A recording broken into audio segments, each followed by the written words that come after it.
So eto na nga po mga idol sa nalalapit na laban nga po ng ating Angas ng Pinas, Casimero Cuadro Alas kontra dito sa boksingerong Mexicano. Marami nagsasabi na dehado daw at hindi mananalo si Angas ng Pinas. No, pinapangunahan na nila. So sa mga hindi nakakaalam ay official na ang kanilang magiging laban sa April 18, 2026. Ang titulong paglalabanan po nila ay ito pong WBO Global Super Bantamweight title at meron din pong WBA Gold Super Bantamweight title. At nakita naman natin yung diferensya ng lakas po ng dalawang ito.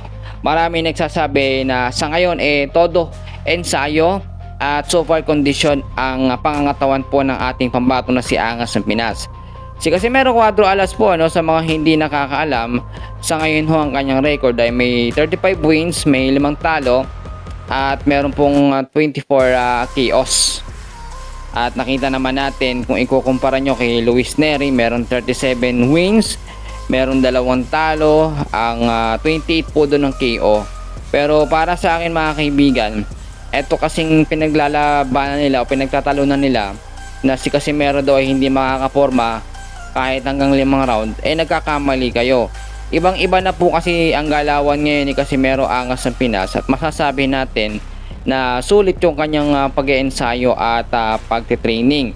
Marami pong nagsasabi na talagang medyo dihado dito si Casimero, pero hindi tayo pwede magsalita ng tapos. Yung magiging laban ho nila ay gaganapin ho ito sa Kyrgyzstan, no? Sa Gazprom Sport Complex. So siguro manonood na lamang tayo ng live. Ito po ay nasa kategory ng Junior Featherweight Super Bantamweight, no? At para sa akin po mga kaibigan, pag nanalo dito si Casimero Cuadro Alas, posibleng makuha niya ng atensyon ng ibang mga boksingero. At ang tinutukoy naman natin dito na boksingero ay ito pong kampo ni Naoya Inoue.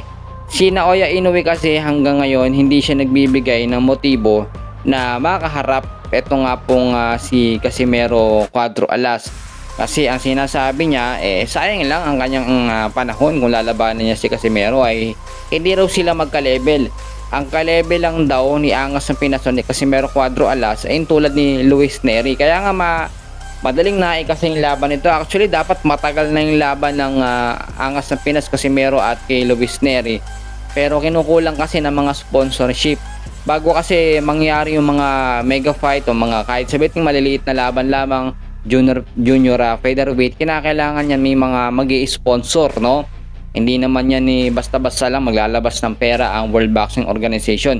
Tapos pagpapartihan nila yung pera nakikitain doon. So sa partihan naman, halos parehas lang naman. At ngayon, tignan natin yung mga susunod na kaganapan. So dyan lang kayo, and please huwag nyo kakalimutan na mag-like and subscribe sa ating channel.